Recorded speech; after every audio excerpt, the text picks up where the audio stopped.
The Health Secretary, Matt Hancock, has called for social media firms to purge harmful content that promotes self-harm and suicide from their platforms.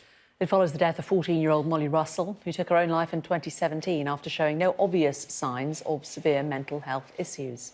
Well, her family later found she'd been viewing material on social media linked to anxiety, depression, self-harm and suicide. Well, joining us now is Hope Virgo, an author, mental health campaigner and ambassador for the Sure Mind Foundation, a charity which aims to reduce suicide. Hope, welcome to you. How common do you think this is? I think it's very common. I think young people nowadays spend so much time scrolling through social media. They get tips, advice, and I think it is fueling that mental health crisis. I think it is putting more pressure on young people. But I do think there is also that positive that comes with using social media, those kind of networks and raising that awareness further. Yeah, I mean, if we just set aside, I suppose, the stuff that on social media about people living up to certain ideals, which we discuss a lot on this news channel, and the specific point about Molly Russell, 14, watching stuff online which, in quotes, sensationalises suicide, and that's then the cue which leads to her tragically taking her own life.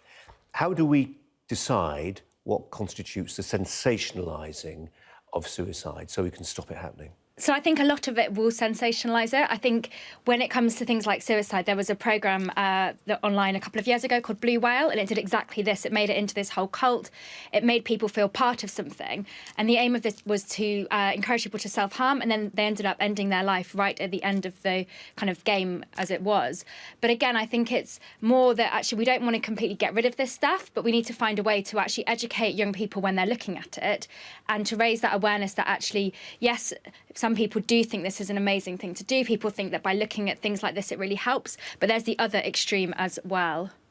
Yeah, it's just, onto the nitty-gritty of this, when you think about sensationalising suicide, I mean, it's occurred, certainly to me, it may have occurred to lots of people, that when you see a young person take their own lives, and then you see this great outpouring on, say, Facebook, tributes left by thousands of people, many of whom don't even know who the individual who's dead was. Is that sensationalising?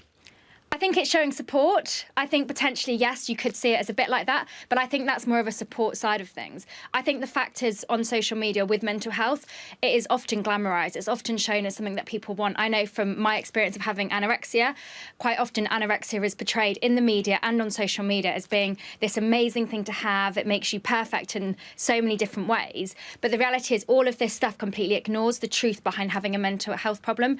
The fact that actually it's really, really tiring to get up every single day and battle that fight in your head. The fact that the majority of the time you are going to feel really, really unhappy.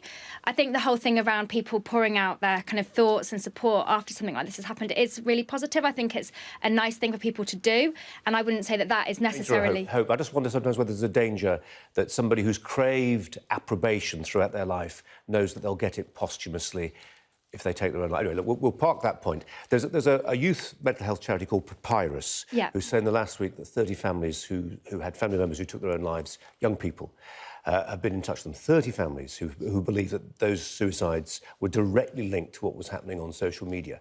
Now, the way we as a society codify that process after death is through inquests and a coroner. Should we have a re-examination, do you think, of the way that coronial process goes on, so that, for instance, we might call as witnesses somebody from Pinterest, Instagram, Facebook, wherever, to explain before, in a legal setting, into the death of a person, what role their organisations, their money-making organisations had? Yeah, and I think they will have a role to play in that, and I think we need to start bringing them in more and making them feel more accountable to what's going on. I think the main thing is, though, is actually they should be having more parameters put in place. There should be things that flash up on the screen, or there should be a way of referring people on if they do start looking at harmful content. That content needs to be monitored. But I do think it's really important to actually realise that if we ban all of that content and we start being much more strict on all of those things, then actually people who want to find that content, people who want to post and share that content, they will find their own way to do that, regardless of what other bans are in place. On exactly that point, there's always that danger, isn't there, that if you ban something, you effectively glamorise it, you give it some cachet. No, exactly. And I know that from like all the pro-anorexic websites and all of those, actually, there is supposed to be measures put in place to try and ban them. But again, as soon as you do that, people find other ways to do it. I know that on Instagram now, when you search for things like anorexia or self-harm, there is a message that flashes up on the screen that asks you why you're looking at that and whether you should be looking at it. And yes, that's not going far enough in trying to challenge this. But I think it's small things like that that are actually a step in the right direction to try and tackle this. Yeah. I wouldn't mind, rather than a message flagging up, I wouldn't mind getting a text message from that organisation saying my daughter's having a look at it, for instance. That would really help, wouldn't it? Hope Virgo, thanks a lot. Thank you. Let's take a look.